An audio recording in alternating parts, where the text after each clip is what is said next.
look at the difference between the three pictures. When you have somebody that's telling you how to go from A to B, Hmm. and all you got to do is trust the process and be persistent. Like, I mean, it's crazy how much progress you can make.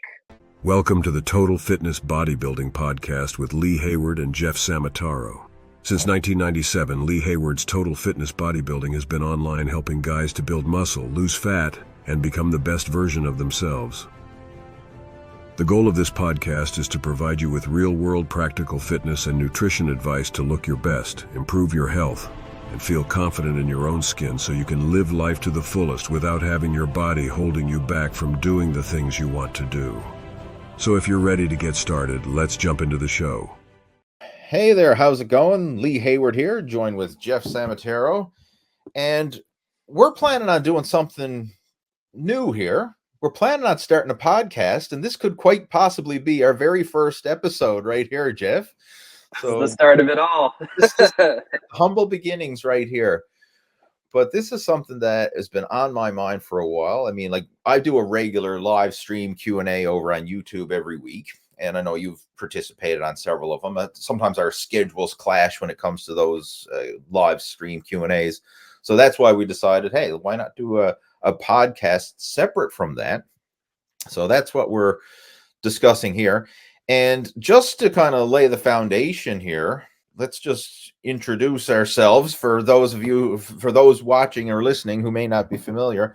I mean, first off, my name is Lee Hayward, and I've been around the fitness industry since 1997. So one of the pioneers to the whole online fitness scene. And this was a passion of mine from a young age. Like, I started working out and got involved with martial arts from a very young age. Like, it started at age 12. And then through going to college, I studied computers in college, and I created a website as a term project, and was Lee Hayward's Total Fitness Bodybuilding. Put it online back in 1997, and the rest is history, so to speak. It's kind of kept going from there. And back then, there was nothing on the internet. Like, literally, I remember when I logged into the the computer network at school, and I typed in bodybuilding into Yahoo, because there wasn't even a Google or anything back then. Typed in the word bodybuilding, and like nothing came up. The internet was empty. Nothing. It was just some terms and definitions, like, hey, bodybuilding is lifting weights to build your muscles, or some basic stuff like that.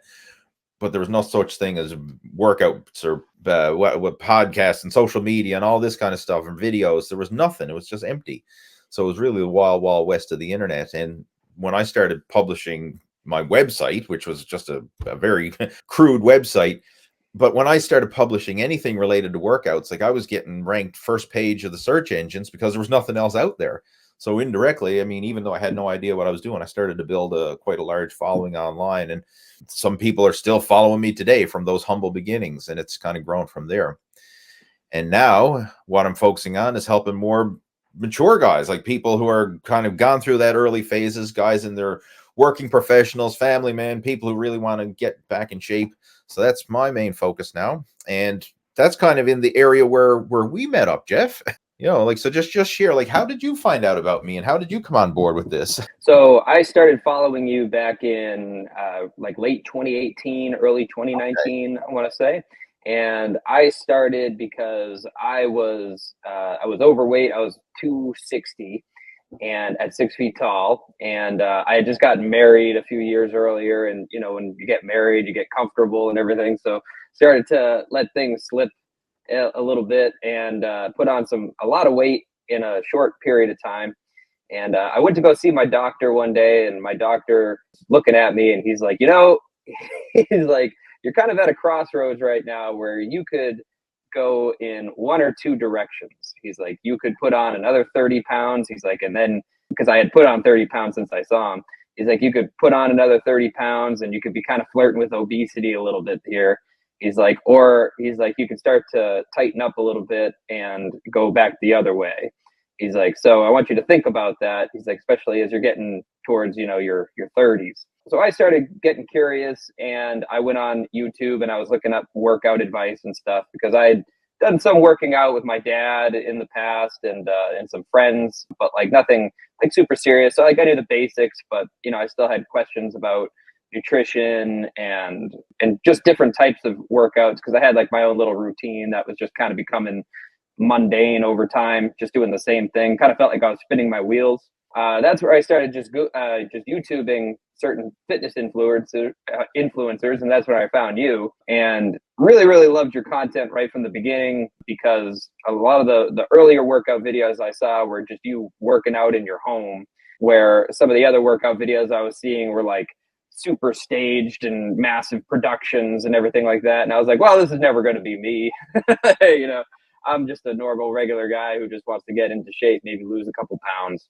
So I started following your Friday Q&As and instantly got hooked to them. And I would log on to YouTube about a half hour early before your Q&A to make sure that my question was the first one up on the queue. I remember that. The Southern NH drummer. That was your username, right? That's right. Yep. So I was determined, and I would think of my questions days ahead of time to make sure that that it got answered. So I followed that. I did that for months and months and months, and just kept watching your YouTube videos. And I was making so much progress just doing that I was like, man, I wonder if I started working with this guy, what could come of that. So 2019, you and I started working together, hired you as my coach. Mm-hmm. And immediately I was starting to see some big progress right away.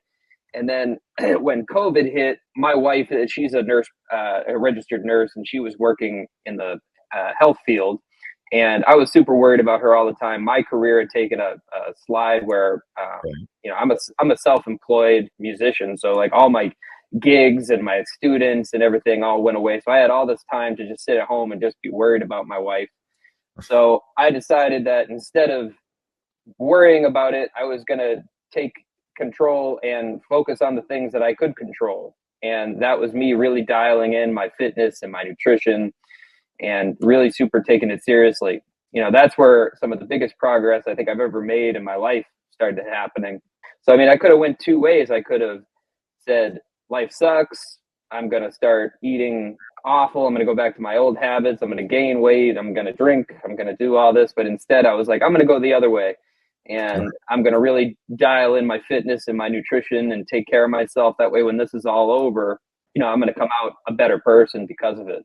I ended up losing about 90 pounds over the scope of it. So just share it. I'm just going to share this. Can you see that on your end, Jeff?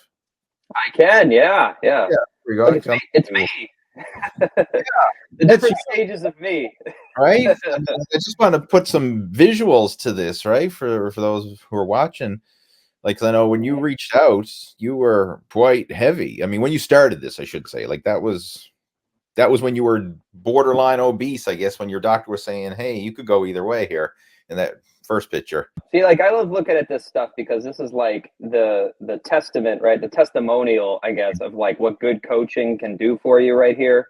Look at the difference between the three pictures. When you have somebody that's telling you how to go from A to B, and all you got to do is trust the process and be persistent. Like, I mean, it's crazy how much progress you can make.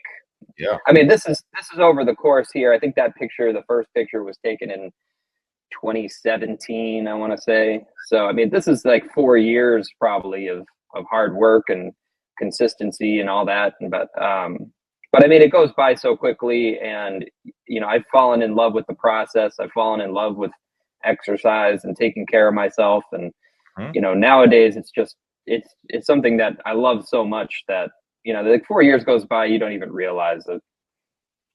So yeah, when you look at it like that, I mean, it's really remarkable to see the changes, but it isn't an overnight success. I mean, it is still a process, but the thing is you trusted the process, and the results just speak for themselves. But I wanted to put that visual there because it's exciting to see. When you came on board, this was right when I was in my comeback phase, because as I mentioned, like I started off working out from a young age. So like I was kind of brought up with a fitness mind from early on. Like from age 12, I was working out with my father. I was involved with martial arts. I started competing in bodybuilding at 17, right up from 17 until my early 30s. I was competing in bodybuilding. It was from 95 until 2011. That was the time frame.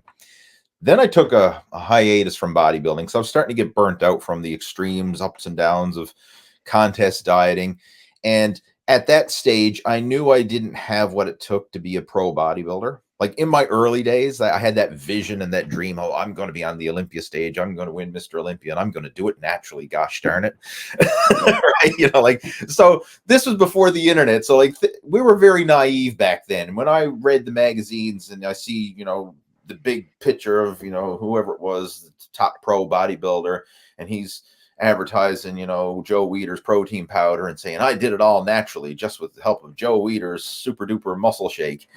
And I said, well, that's what I'm going to do, right? I'm going to get me a container of Joe Weider's super duper muscle shake, and I'm going to do it all naturally, just like this guy. And let's just say there's a bit of smoke and mirrors behind the bodybuilding industry, right? Yep. So after several years of real world competition, and then I realized, okay, I don't think I'm going to make it here as a pro bodybuilder. I mean, heck, it took me 10 years of competition to even win the local level. And then when I went to the regional level, I got my ass kicked. So like to think, okay, I'm going to compete on the nationals and then go on to the pros. And no, I just didn't have it in the cards. I tried everything I could, you know, within reason. I mean, I wasn't going to put my health and life at risk to try and become a pro bodybuilder, but I did what I could within reason. And I just said, no, it's not going to happen for me. So I kind of started to lose the drive for bodybuilding after that. And I took a hiatus from it. Now I was still working out, but you know, you're not pushing for competition. You don't have that drive. So my eating habits started to get a little slack, you know, so I put on a little bit of body fat, but I'm like, it's okay. I can lose it if I want to. And then of course, and it was in 2016, my wife, Trish, you know, she gave birth to our son, Harvey, and we became parents. And then I realized, okay, it's not about me anymore, right? We've got a newborn here and all the challenges and responsibilities. Like I realized how busy parents actually are, because I thought I was busy before we had Harvey and before that responsibility. Now I realize I'm a second class citizen. Right? My priorities are on the lower tier now. Waking up in the middle of the night to a crying baby and bottle feeding and diaper changing and all the, you know, doctor's visits and stuff that you got to do for, like, it just, that took priority.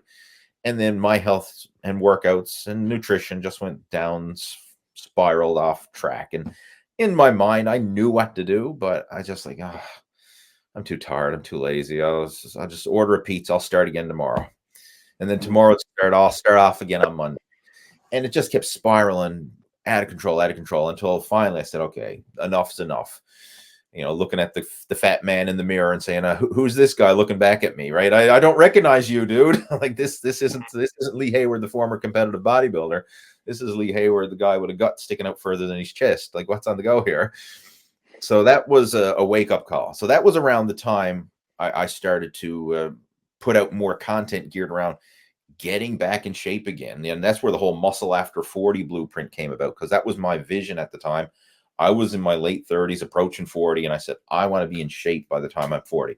I want to have muscle after 40. That was my mindset, my mantra, if you will.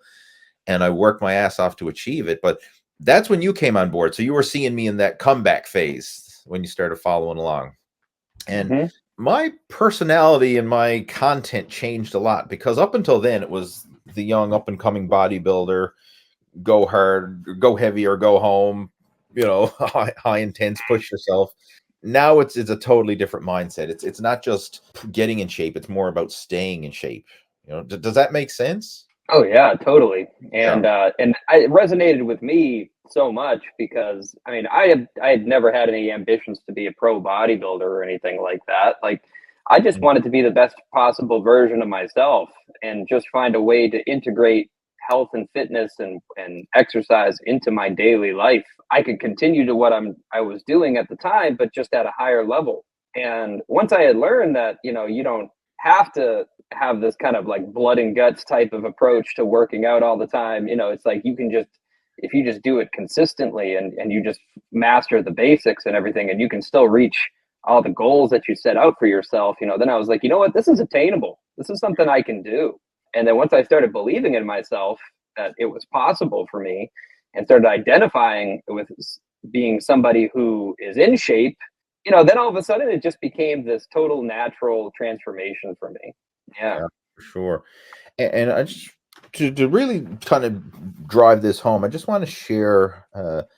This is the dirty truth about most before and after transformations, and I want to discuss this with you because you've been doing this for several years now, and we see a lot of people who get in shape. You know, like they'll go on some extreme diet, like let's say they go on a keto diet or a carnivore or intermittent fasting or any diet that they stick to long term. They'll follow some particular program and they'll get in shape in the short term. But then it's usually very extreme and it's something that's not sustainable long term. They're on a diet. They're purposely like with this mindset, I'm restricting myself, I'm suffering through it with the means to the end.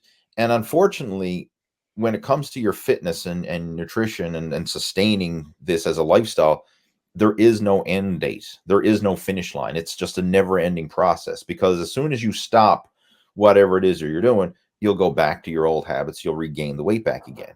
It's not like, okay, I can work really hard on something and then once it's done, it's done. You know, like let's just say you're building something like an artist working on a piece of artwork, a painting, a sculpture, whatever. They can work really hard, get that done. And then once it's done, it's done. They don't need to keep working on it anymore. It's going to stay done. Your body is not like that. Right? Once you get yourself in shape, if you stop the nose to the grindstone approach, you're going to resort back to your old habits again. And this is what I refer to as like, it's not just the before and the after, it's the after that, after the after, if you will. This is where a lot of people fall off track. And this was me when I was competing in bodybuilding. And I always achieve an amazing before and after, but then I didn't want to share the after that picture, if you know what I mean. Yeah. And here's one I want to, this is a prime example of this. This was a dramatic before and after transformation. And these pictures were taken 1 year apart. This was back in 2006. I was competing at the Atlantic Canadian Championships that year. So this was my before and after transformation. However, this was the real before and after transformation because I had gotten in shape for the competition and did quite well. But then within a year afterwards, I had let myself go and I fell off the rails and I ballooned up from in that before picture in the contest shape picture. I think I was 190 pounds. In the after picture, I was 240.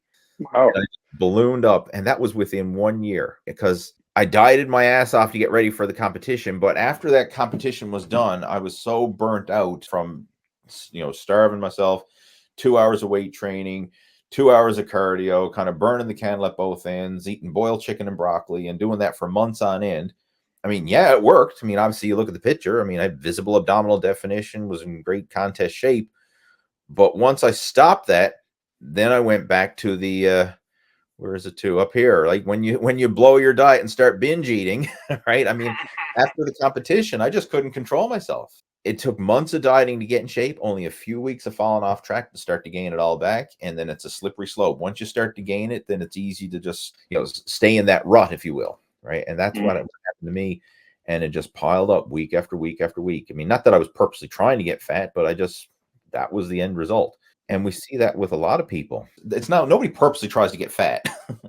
It's just you let it happen, right? I mean, it's just life gets in the way and you're making all these little justifications. Oh, it's okay. It's only one last hurrah, one last cheat meal. I'll get back on track.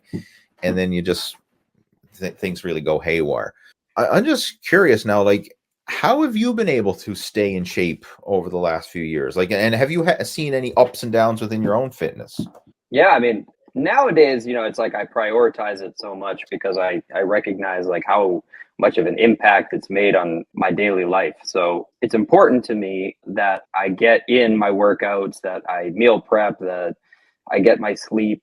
I see how it's such an integral part of my life now that it's like I put so much importance on it. I still obviously I have all my other obligations in life and everything, but I just see that like, okay, this helps me perform better in everything, not just like looking good or looking a certain way, but it makes me a better husband. It makes me a better musician. It makes me a better provider. I can take on more. I'm capable of doing more. My work capacity is up. I can go work, 8 hours a day and then go work a side hustle after that if I need to and not worry about like if I'm going to be able to sustain that. So like all those things is what keeps me going. Like not just like looking good. I think if I was just all about like looking good, then I would have got over it a long time ago.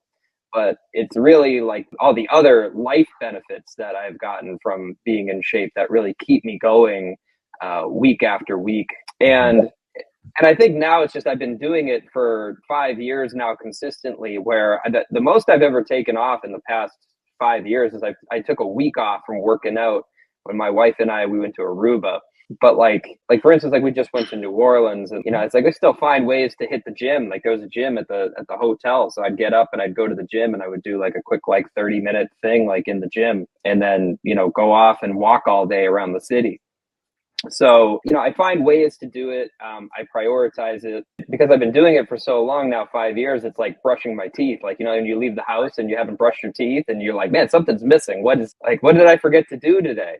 It's like the same thing with exercise. It's like I wake up and the first thing I do is I get ready for my morning workout. And I've done that for so long now that it's like, I don't even think about it. There's no arguing or in my head about like, oh man, am I going to work out today or anything like that? It's like, no, of course I'm going to work out. And even if I'm sore, or even if like, I don't feel like doing it or something like that, I give myself permission to go in and do something, just something. And, even if it's walking or doing a 20-minute thing or going for a bike ride outside, or sometimes I'm spent out, like it's like, all right, I'll just go walk the dogs for like 20 minutes or 30 minutes or something like that, and then just make good nutrition choices throughout the day. It's like it's so dialed in at this point, and it's like it's who I am. It's a part of who I am now. It's not a struggle to keep doing it day in and day out, and year in and year out. For instance, like I was talking to my wife last night. For those of you who don't know, we're moving to Los Angeles in a couple months. Right. And because of that, I have to restart my career essentially. Like I'm a music teacher and I teach privately about 40 students a week. So I'm going to go from 40 students a week here to 0 students a week out there. So in order for me to make ends meet out there, I'm going to do some substitute teaching during the day until I build up my roster of students out there, and then teaching lessons after school in my own location for a while until I have enough students where I don't have to substitute teach. But I've already started thinking about like, okay, if I'm substitute teaching Monday through Friday, that means I can go to the gym after I get out of work. And then when I start teaching after school too, that means probably on Tuesdays or Thursdays, I don't have to sub during the day. So I'll go work out during the day. And then on my weekends, I'll get my cardio. And like, I've already started thinking about this, right? How am I going to make it work? How am I going to keep this going? I think if you prioritize it and you say to yourself, like, okay, this is a huge part of my life and I'm going to keep it going no matter what. Like if you want to do something, you'll find a way to do it. And that's where I'm at right now, is where, I love this. I see the benefit of it. And I want to keep doing this for as long as I physically can, because this is helping me achieve bigger goals into my life. It's beyond just like, again, just looking good. It's helping me achieve all of my financial goals, all of my life goals, my relationship goals. Everything is better. And I really think the root of that is, well, one, I think trying to be a good, genuine person, but also being in shape, taking care of your body and being physically capable. Like if you feel good on the inside, you're going to project that on the outside. The world is going to notice, and you're going to build stronger relationships, and more good karma is going to come your way as the result of that. Because I feel like people are attracted to people who are positive and feel good and take action with their lives. When you see someone who's in shape, like let's be honest, today obesity is at the highest it's ever been, and not just in older people. We see it right from kids on up, teenagers, early adulthood, all the way up. So when you see someone who's in shape, they immediately stand out. And like, I'm not talking about like an elite athlete, competitive bodybuilder, Mr. Olympia shape, like just someone who's in shape. You're not overweight. You're just physically fit and trim, and right, like the average person these days is probably 40 to 50 pounds overweight. We don't even consider that heavy anymore. Like if someone's got a pot belly and they're soft and they got a double chin, like, hey, you're just a normal guy. That's what we're used to seeing. So when someone's lean and trim, they fit into their clothes properly, not like they're stuffed into a sausage skin or something. You know what I mean? You immediately, like, it commands attention and respect, and people are going to do a double take, like, whoa, okay. And this probably happens on the subconscious level, but still it's happening. Like, it's a first impression that's going to have a massive impact on people. Yeah. I mean, I can't tell you like it's like how much my career has taken off since I've gotten into shape as well. And I think that's because people see me and they're like, all right, here's a guy who's got his shit together. Mm-hmm. Here's somebody who isn't afraid of hard work, right? Who prioritizes what's important, you know, and I like to think that, you know, that has something to do with it. I'm sure it does. Of course, there's so much more that goes along with it too. Like, again, like being a good person and, you know, showing up and, you know, doing your best and all that and everything. But like, it certainly doesn't hurt being in shape. So yeah, no, I mean, it's huge advancements in all aspects of my life from being in shape and staying in shape. When you see someone who's obviously taking care of their health and fitness, not neglecting that area, then okay, well, maybe they can take care of other areas. Because again, I think in the business world, if someone's obviously neglecting their health and fitness, they're overweight, they're out of shape, they're in poor health, well, what else are they neglecting, or what else are they going to let slide? I mean, your health is arguably the most critical thing you have. I mean, like, without that, what matters? So if you're willing to neglect that, what if you're going to get into a business relationship with someone? If they're willing to neglect their health and fitness, and that's critical, what other things in the business world would they be willing to neglect?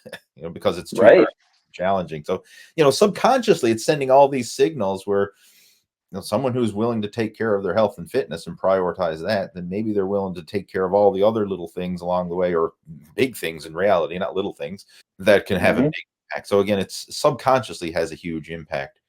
And there was a thing you mentioned there I wanted to touch on. You mentioned like this is like brushing your teeth. Just think of that. Like we all brush our teeth every day, or at least I hope you do. I hope the majority of people watching or listening to this brush their teeth every day. And let's imagine like you're busy, you're running ragged, and you're like, oh, and you run out the door and you forget to brush your teeth. And you're like, oh, yeah, I forgot to brush my teeth. And it throws you off. But are you going to let that ruin you? Or are you going to say like, oh man, I was brushing my teeth every day for the last year and I missed a day. Well, screw it. I'm going to quit brushing my teeth now. I missed a day. That's it. I'm not going to brush anymore. Right? All or nothing. No, you're going to brush your teeth the next time. And because you missed brushing them, maybe you're going to do a really good job. Not only are you going to brush, you're going to brush them really good. And you're going to floss and you're going to rinse and you're going to make sure you get your mouth nice and fresh and clean. It's not like, oh, I'm ruined my perfect streak, I'm going to stop. Because we see that when it comes to fitness, like people are beyond their diet. Maybe they're dieting for several weeks in a row, and I never had a cheat meal, and I never missed a workout, and then something happens. It's like, we went out to dinner, and I ended up binge eating, right, and eating too much, drinking too much, and of course skipped a workout, and I knew I couldn't do this. Screw it, I'm going back to my old habits again. Yeah. You know, another analogy I just want to share, like the smoker who tries to quit smoking. They go cold turkey for 2 weeks, never had a cigarette, and then in a moment of weakness, they have a cigarette, and they say, "Oh, I knew I couldn't do this. Screw it, I'm going to go buy another pack." Instead of thinking of like, "Hey, you made amazing progress. Let's just pick up the pieces and keep moving forward." Is this all or nothing? Yep. You know? And I'm not going to lie, you know, it took me a couple of years to get over that whole all or nothing thing. You know, I mean, when I was first getting into fitness and everything, like, I mean, I was going in real hardcore and like I was super committed. I never ever cheated on my diet. I was real fun at parties, Lee, you can imagine, right? But like, you know, I've been getting over that, and I've been making an effort to actually not be as strict and to have more flexibility and get back on track as soon as possible. It works. It really does. Like, so what, like, for instance, like my wife and I, we went on vacation in February and we did a week in Texas. And, you know, I mean, the diet choices weren't great there. Like I wasn't at home, like, you know, in control of what goes in my food and how much vegetables I'm eating and everything like that. So, I mean, there was only a few different places to eat because we were staying at this really remote place in Texas and at Big Bend National Park in Terlingua, Texas, which is one of the most remote locations in the country, right? So you're in the middle of the desert. There's no vegetables really, right? Because they're shipping vegetables there and you're not growing anything in the desert. So a lot of the food choices were like chicken wings, like fried chicken wings and pizza and, you know, things, pub food, things like that, right? And it was like, okay, what am I going to do? Not go to Texas? Am I going to not go on this vacation? Am I going to not have fun with my wife and everything, and just stay in the hotel room and just eat protein bars for like a week? And it's like, no, of course not. Like, I mean, it was an active vacation. We were at a national park, but still, like, there was some flexibility there. And I was like, okay, my instinct here is to be uncomfortable and to be like, okay, these diet choices are making me uncomfortable. I want to be home, eating salads and stuff like that, because again, I'm so committed. But like I'm gonna let that go for this week, and I'm just gonna enjoy myself. And then when I come home, first day I get back, I'm gonna hit the gym, and everything starts over again. And then that was in February. We just got back from New Orleans. And if anybody's ever been to New Orleans will tell you, it's one of the greatest food locations in the world. Like, the food there is absolutely incredible. It's all Cajun, Creole type of food, lots of spices and stuff. But, I mean, again, it's like staying up super late and eating fried foods and all this decadent stuff that's like sauteed in fat and everything like that. And then, of course, having a couple cocktails at night and doing that kind of thing too, right? But it's like, okay, I'm going to make the best out of this. And we're going to walk a lot during the day. I'm going to get up in the morning and hit the gym for like 20 minutes, half hour, whatever like that. And then when I get home, I'm going to get right back on track again. I mean, I'm actually kind of proud of myself in that I was able to have that flexibility and get over that really strict all or nothing mindset and go have fun on my vacations with no restrictions at all. And then come home and then get back on track. And guess what? I looked in the mirror yesterday. I look exactly the same. Maybe it took like a week after I got back from Texas because I had a little bit of bloat and I had some water retention and stuff like that. But like after a week of working out consistently, I sweat all that out. And then I looked exactly the same. Like, I gained 5 pounds in Texas. But again, 5 pounds, it was all water retention and bloat and stuff. And then once that, after a week had gone by, that 5 pounds came off like nothing. And now I'm back on track. I look exactly the same. I had a lot of fun on my trips. I have no regrets, and it hasn't changed who I am fundamentally. Right. No harm, no foul. Stay back on track and approach future vacations with that same kind of mindset, knowing that everything's going to be okay. I love that. And it really shows that you have to have that balanced approach. And when we think of outside of the fitness world, like when you go on vacation, that's the whole purpose of going on a vacation, is to get outside your normal day-to-day routine and whatever you're stuck in. Like, you're not working, but it doesn't mean that when you come back from your vacation, you're going to quit work. Yeah. Oh, I took a week off work. Well, I'm never going to go back to work again. That's it. I'm unemployed now. I'm for the rest of my life because I took a week off. No, I mean, it's a break. It's just this little, change of scenery, change of lifestyle, change of environment. I mean, it's just to add that variety. But you can pick up the pieces where you left off and resume. So again, you go back to your regular work schedule. You can go back to your regular eating schedule and your regular exercise schedule and everything else. Again, a lot of people have trouble with that when it comes to fitness and nutrition. Like, it makes sense, if I take a week off work for holidays or vacation or whatever, okay, I can go back to work and continue where I left off. But the idea of doing that with fitness, a lot of people have a big mental hang up. It's like, I'm all in or there's nothing. It's not like I can dial it up and dial it down. Like, I like to look at fitness like a thermostat. Like, we can crank up the thermostat and turn it up if we really want to push it, right? We really want to cook it, right? We want to get in shape and push the limits. We can dial it up. But then when you're having your vacation or your downtime, like holidays and stuff like that, you can dial it back. But we're not turning it off. We're just dialing it back. And I love how you said that you were still going to the gym if there was a gym available, or you were still walking, or you're still trying to make the best food choices of what was available. Even if it's not perfect, it can be better than it was before. If nothing else, you can be mindful of the portions. Like, even if you're eating chicken wings and pizza, you can just, okay, I'm just going to eat until I'm comfortably full. I don't have to eat until I'm ready to burst. All this stuff makes a big difference. And so you dial it back when you're on holidays, and then you can dial it back when you get back home again. Dial it up. Think of it, if you were overweight, right, and you had been living that lifestyle for X amount of years, if you went to the gym for 1 week and started eating really healthy and everything like that, it's like you're not going to all of a sudden be ripped and jacked and everything. It's like that takes months and years of hard work and consistency. It's the same thing with being in shape and, having a week of slip ups. Like, because I've worked so hard these past 5 years, just because I go away for a week and I let things slip for a week or anything doesn't mean that 5 years of hard work all of a sudden didn't happen, right? Mm. Like I still worked my butt off. I still built the muscle. I still, built the foundation. So, I'm going to come home after a week and it might be a little blurry, but it's still going to be there. And I can still, like you said, right, turn it back up and be back to where I was in a short amount of time.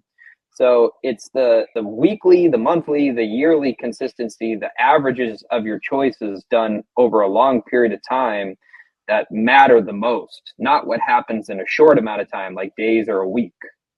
That's a great point. I'm glad you brought that up, actually, because a lot of people think of, calories in, calories out, like you think of a short-term thing, like, okay, a 24-hour average, for example, like, hey, am I in a calorie surplus or am I in a calorie deficit over the course of 24 hours?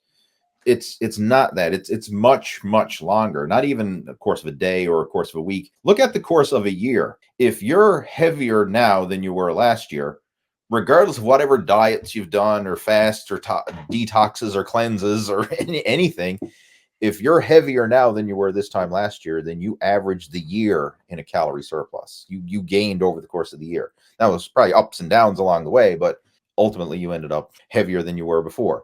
Vice versa, if you're lighter or if you've maintained, then you've kept it together. So you got to look much bigger than this, just the short-term thing, because a lot of times people say, oh, I tried dieting for a week and it didn't work for me, so I quit. Yeah.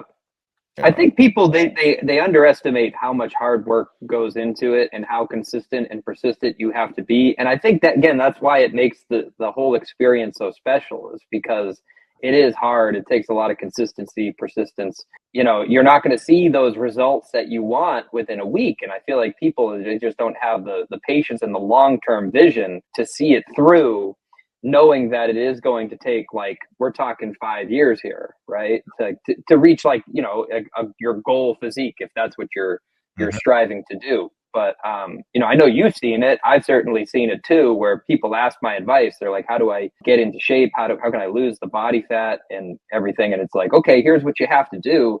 And then, like, after a week or two, I get a message from somebody saying, hey, it's not working. Yeah. What's going on? It's like, okay, now I'm going to go back to just eating, I'm going to go back to keto, or I'm going to go back to just, rice and beans. I'm going to go back to, starving myself because I'm not getting those results that I want right away. And you try to tell people, it's like, it's an investment, right? It's like investing your money or something like that. Like, you need to let that interest compound over time. And it's the same thing with health and fitness. You got to see those results through over years. I think a lot of it too is really comes down to belief. And what I mean by, like, belief in yourself, because when it comes to fitness and nutrition and getting in shape, and a lot of people believe others can do it. Because I mean, like, I go on social media, I go on Instagram, I go on YouTube, I go on wherever. I mean, there's lots of fitness influencers and people who are in fantastic shape. I can go in on all kinds of different Facebook groups and see guys who've achieved their before and after transformation, lost oodles of weight. Like, sometimes people lost 100 pounds and now they went from obese to visible abdominal definition. And you see all these transformations. I mean, there's no shortage of them. I mean, I can go on Google and start typing in before and after transformations, and I'll be plastered with thousands of them. So we know others can do it, but then it's hard to believe I can do it. The individual can do it. It's like it's this disconnect. Like, okay, it's easy for them because, and it's hard for me because. How do you break out of that? Like, I mean, I can share some of my stuff, but I know, like, your transformation is relatively newer. You started this about 5 years ago. When you were at the doctor and he was saying, okay, you're tiptoeing with obesity here, right? You could go either way, which direction you want to go. Like, what was your belief and mindset then? Like, did you believe that it was possible for you? Yeah, of course I did. Okay. I mean, I have the mindset, and I have my entire life that, like, anything is possible for you if you just believe that you can do it. And I know it sounds really cheesy, but, like, I mean, I've always believed that with just about everything that I've ever done in my life, and everything that I've ever done, it's kind of worked out that way. Where, like, I wanted to do something, I made a plan. I saw that, okay, there's the bigger picture. Here are the smaller steps that I need to take to reach that bigger picture. But I really feel like if you create a plan for yourself, like, okay, this is what I want. these are the steps that I'm going to take to get to that vision of myself, then you can honestly do anything. It's the people who don't have a plan, right? Who don't have a detailed plan of like, how am I going to get to A to B? And they're just kind of swimming out in the middle of the ocean, just hoping that they're going to see land in one direction. And then, it's going to be super clear. It's like mapping everything out ahead of time. Like, okay, this is how I'm going to do it. These are the workouts I'm going to do. This is when I'm going to work out. This is when I'm going to meal prep. These are the exercises that I'm going to do. This is how I'm going to handle peer pressure. This is how I'm going to handle people trying to tell me that I can't do it, right? I'm not going to listen to those people. I'm going to be persistent with my journey and know that, this is my path. And I'm not going to let anybody who isn't on my path try to tell me otherwise. Having that fundamental belief in yourself that like, we're all human beings. We're all the same. Everybody's the same. We're all capable of achieving anything that we want to achieve in this world if we just put our mind to something. And again, I'm not trying to sound cheesy or anything like that, but like I really feel like that's like the law of the universe. It's like if you want something and you can map out the plan and map out a way of how you're going to do it, then you can do it. And even when I was 260 and I was out of shape and I was being told that I was borderlining obesity, it's like I always knew that I could do it. Like it's like, okay, I just got to flip the switch. That's all I got to do. I just got to flip the switch, and I got to align myself with people who are doing what it is that I want to do, because you become the circle of the people that you hang around with.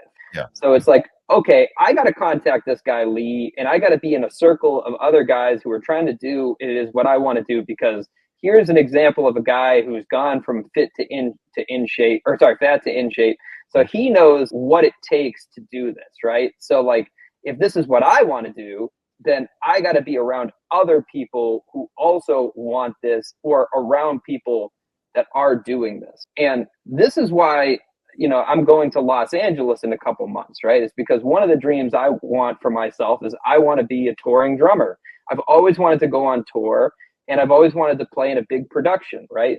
So I got a guy out in Los Angeles who's telling me that I can do it, who does that. So I'm going to go be around that person and hopefully get connected to other people who are also doing the same thing that he's doing that I want to do. And if I hang around those people long enough and I adapt the same habits that they adapt, and I work hard just like how they work, I believe in myself that I can do it, that it can happen. Why not me? Why can't I get in shape? Why can't I be on tour? Why am I any different than anybody who's done it in the past? That's my belief. And yeah, it's worked out for me so far. So I'm just going to keep going with it.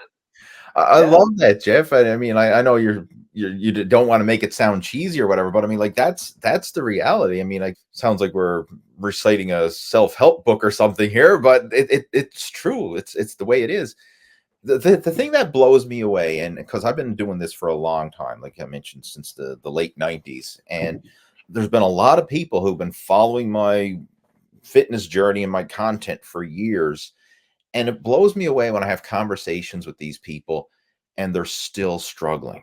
Oh, I've been following you since 15 years. And I say, okay, how are your workouts going? I'm not working out. Right. Or I'm still overweight, or I'm not, or, insert excuse. Like, and I'm not saying that excuses or challenges aren't going to happen. Everybody's going to have problems and challenges and, career changes, family issues, deaths in the family, relationships and breakups and health challenges. Like, everybody's going to have this stuff. It's inevitable. But how come some people can take all that crap when the excrement hits the fan and still make it work? And then others, they just like have their pity party and like, poor me, I can't make it work. And that's something I always, it really shocks me and blows me away sometimes when I see it. The way I kind of rationalize it, it's almost like they follow fitness influencers in the world of fitness like a fan follows sports.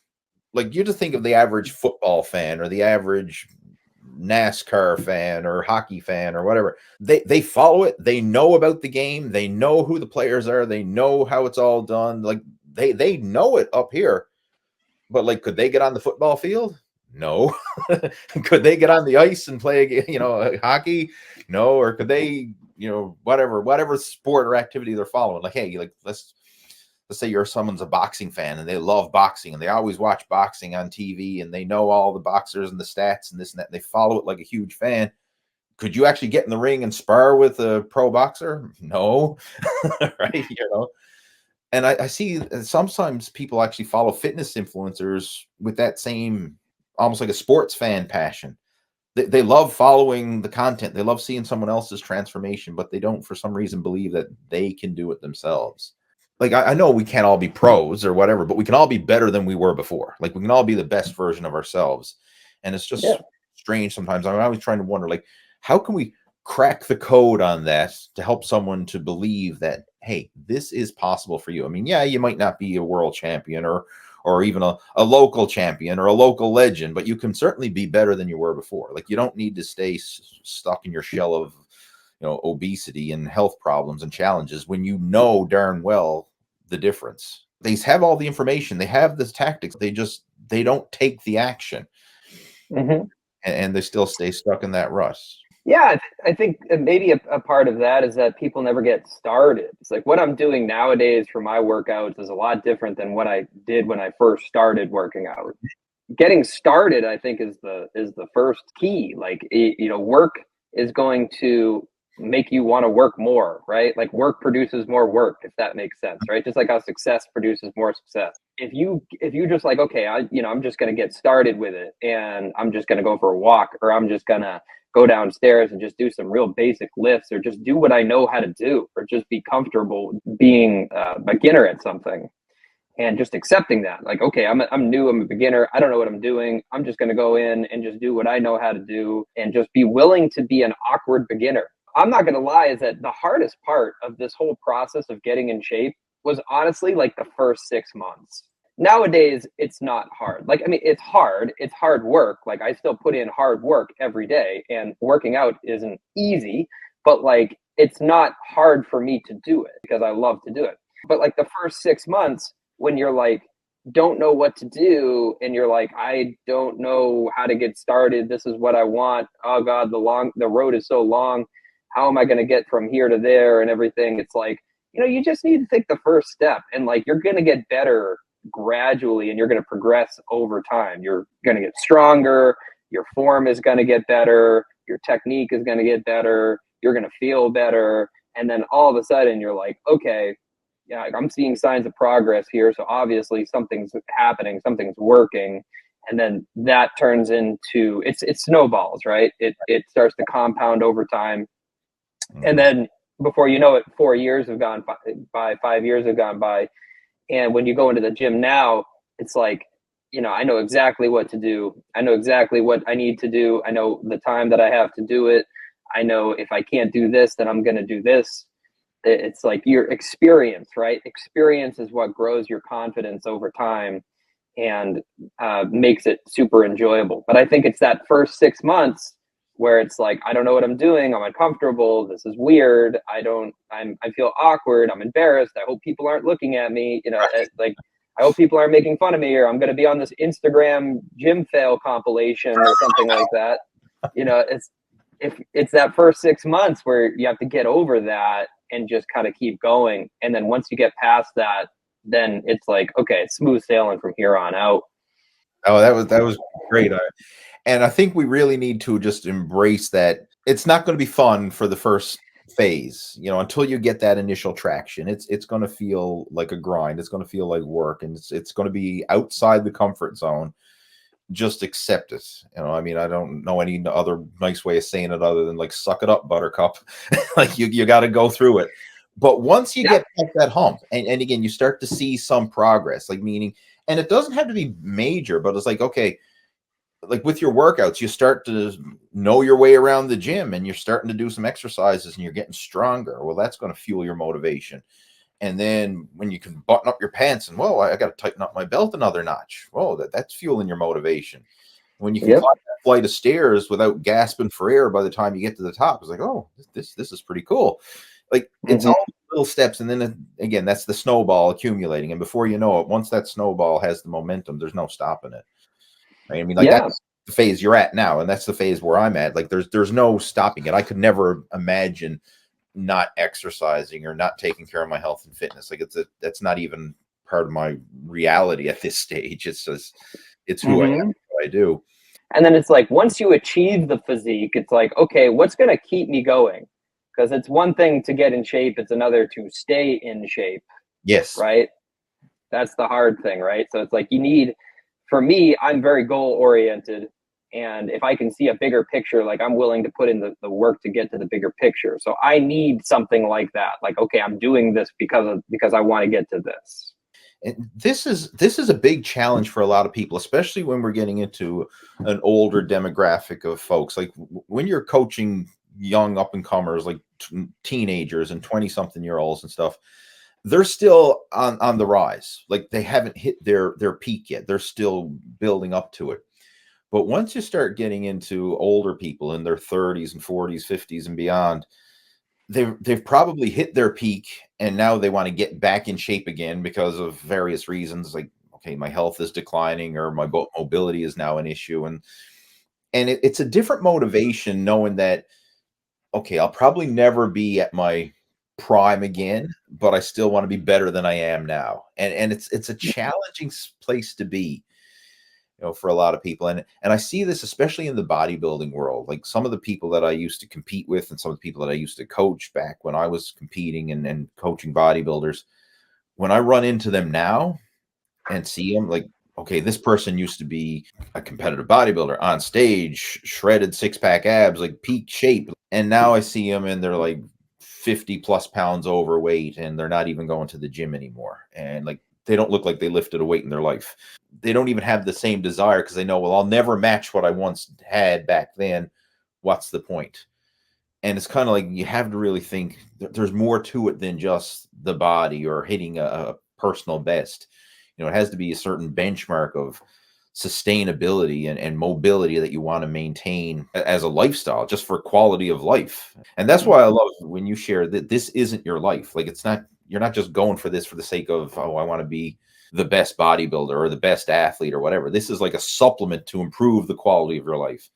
This is the challenge that I have when I'm coaching people, especially with coaching older guys, is to give them that belief, that certainty that, hey, it can be better than it was before, even though, you may not hit your peak that you did in your mid-20s or in your early 30s or whatever it was. It can still be better than it was before, and then lead to a longer and healthier life into your senior years and beyond. Yeah, I mean, you're getting the most out of your life. That's how I'm seeing it nowadays, right? It's like we only have so many years on this planet, right? Let's try to make the most out of it, and so that way we can see and do all the things that we want to do in this world. And that should be motivation enough. It should be, but unfortunately, it's not for a lot of people. Yeah, I know. There's a good book on this. Dr. Peter Attia wrote a book, Outlive, and if I would recommend it to anybody. I've read it cover to cover. I went through the Audible version and the hard copy version of it. I don't know. Here, just a second. I'm going to grab it real quick. I have it right here on my desk. This book right here, Outlive. It's a meaty book. We're talking like 500-page, chunker, right? It's a chunky book, but this one is amazing. And the thing that I like about it is he focuses on health span, not lifespan. And the difference is medication and drugs and surgeries and everything else will keep us alive, but you're physically alive, but you're not living. Like we all know people in their senior years. Yeah, they're alive, they're breathing, they're eating, they're pissing, they're shitting, but they're not living. they're surviving. Whereas people who are living, able to actually get out and do things, get outside, spend time with their grandkids, to travel, to go on vacations, to go for a walk in the park, to do what they want to do, to climb a flight of stairs, to bring in their own groceries, to still go grocery shopping, to be able to do all that kind of stuff, to physically be active and mobile into your senior years. That's what health span is, not just lifespan where you're sitting in a nursing home hooked up to oxygen tanks and IVs, but I'm alive. That's what he really focuses on. And I've taken a lot of good stuff from this, but it's not just about being in your best, like, oh, I want to hit a new personal best bench press, or I want to have 6-pack abs. Like when you really get down to it, there's so much more to it. and it's achieving that long-term health span should be the ultimate goal, especially when you're dealing with older people. Now, with that being said, there's nothing wrong with having the vanity goals or the strength goals and all that. I mean, especially if you're young enough to achieve those. But at a certain point, you have to think of the bigger picture. And sometimes I think even when you put it outside of yourself, and I'm not just doing this for me anymore, but I'm doing it for my family. I'm doing it for others so that I don't have to be a burden on them as I get older. I think that can be a big motivator. You know, I'm dealing with the other side of that now. Like I have family members who've neglected their health and are suffering the consequences. You know, they're now in their senior years and they can't go buy their own groceries. They can't go and do things on their own, and they need other people to help them. You know, if we could avoid being that burden on our family, that could be a big motivator for people as well, you know, especially for seniors. I think you made some really great points there, and I like with that whole thought of lifespan as opposed to what is that again? Health span and versus lifespan.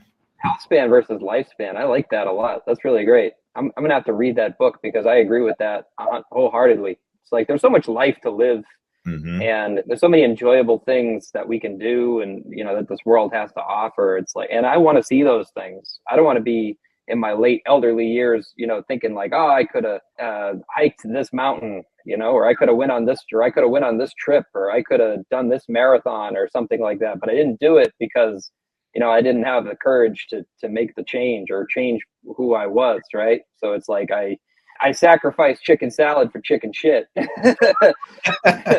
Right. That's not something I want to look back on in my later years and see. But anyway, Lee, I'm sorry, but I got to get going. Gotta run. I mean, this has been a wonderful chat, Jeff. I appreciate it. Thank you so much. And like I said, we'll touch base again next week. Sounds great. I'll be here. All right. Good stuff. Well, enjoy the rest of your day. And thanks again for sharing. Much appreciated. All right. Take care, Lee. I'll talk to you soon. All right. So I hope you enjoyed the first episode of the Total Fitness Bodybuilding Podcast with myself and Jeff Samatero. And if you did, make sure to give the video a thumbs up, subscribe to the Total Fitness Bodybuilding YouTube channel. And if you have any suggestions for future topics related to health and wellness, fitness and nutrition, building muscle, losing fat, any particular topics that you would like to see us discuss in future episodes, post them down in the comment section below, and we'll certainly take them into consideration for future episodes. And if you would like some help with reaching your own health and fitness goals, feel free to reach out to me. You can contact me. My contact details are down in the description below in the show notes. And we can schedule in for a one-on-one strategy session call where you and we can sit down, discuss your situation, your goals, and what it is that you would like to achieve with your own personal health and fitness, and see if we can come up with a realistic action plan that's right for you. So I'm going to clue it up. Hopefully you enjoyed the show, and I look forward to talking to you in the next one. Take care. Over and out.